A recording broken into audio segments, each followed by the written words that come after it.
കൃത്യസമയത്ത് അവിടെ ചെന്നു. എന്നെ കണ്ടതും അവനും അവളും കൂടി അവന്റെ ബൈക്കിൽ കയറി രക്ഷപ്പെട്ടു. അവനും അവളും കൂടിയോ എന്നുവെച്ചാ? അമ്മേ, അവനൊരു കാമുകിയുണ്ട്, അത് ഉറപ്പാ. നീ പറഞ്ഞു കാമുകി പറുതയായിട്ടിരിക്കുന്നെന്ന്. അതെ, അവള് പറുതയായിട്ടിരുന്നത്. എടാ മണ്ട, അതവന്റെ കാമുകിയൊന്നും അല്ല. ഞാൻ അവളെ ടെക്സ്റ്റൈൽസ് വെച്ച് കണ്ടതാ.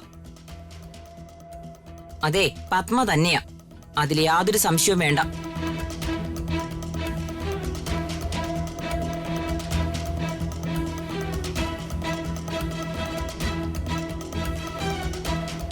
ദേവള് ഉറഞ്ഞുതുള്ളി വരുന്നുണ്ട്. അവളുടെ വരവ് കണ്ട ഇന്ന് രാജുവായിട്ട് എന്തെങ്കിലുമൊക്കെ നടക്കും. ശരിയല്ലേ? ഞാൻ പറഞ്ഞ ശരിയല്ലേ? അല്ല, ആ പർദാകാരി അവന്റെ കാമുകി തന്നെയല്ലേ?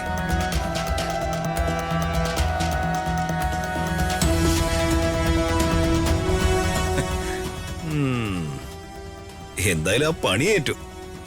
ഇന്ന് അവൾ അവനെ പൊരിക്കും. എനിക്കതല്ലടാ പ്രശ്നം.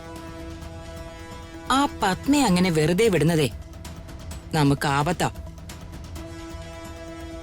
അവളെ എത്രയും വേഗം പിടികൂടണം. അവര് നമ്മുടെ കൺമുമ്പിൽ തന്നെ ഉണ്ട്, എപ്പോ വേണമെങ്കിലും പിടികൂടാം.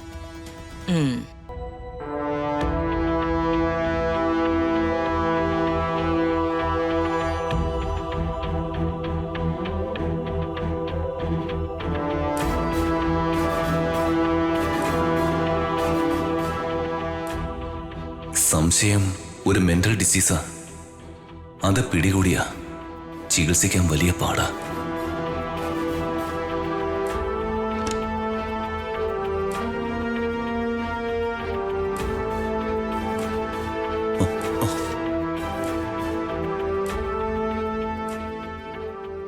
രാജു ഇന്ന് പകല് എവിടെയായിരുന്നു?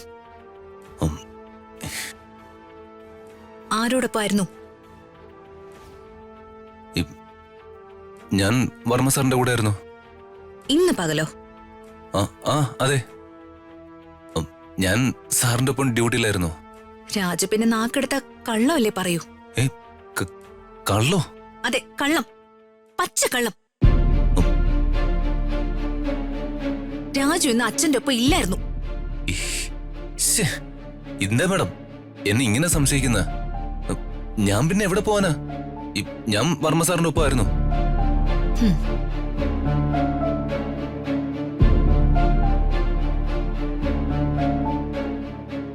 എന്ത് സംഭവിച്ചാലും കള്ളം മാത്രം പറയരുതെന്നാ അച്ഛൻ എന്നെ പഠിപ്പിച്ചിരിക്കുന്ന. ഈശ്വര, ഇതിപ്പോ ഞാൻ കള്ളം പറഞ്ഞു കൂട്ടുവാ. അമ്മയുടെ കൂടെ ആയിരുന്നു എന്നുള്ള സത്യം പറയാനും പറ്റില്ല. അകലേ നോവിനാലേ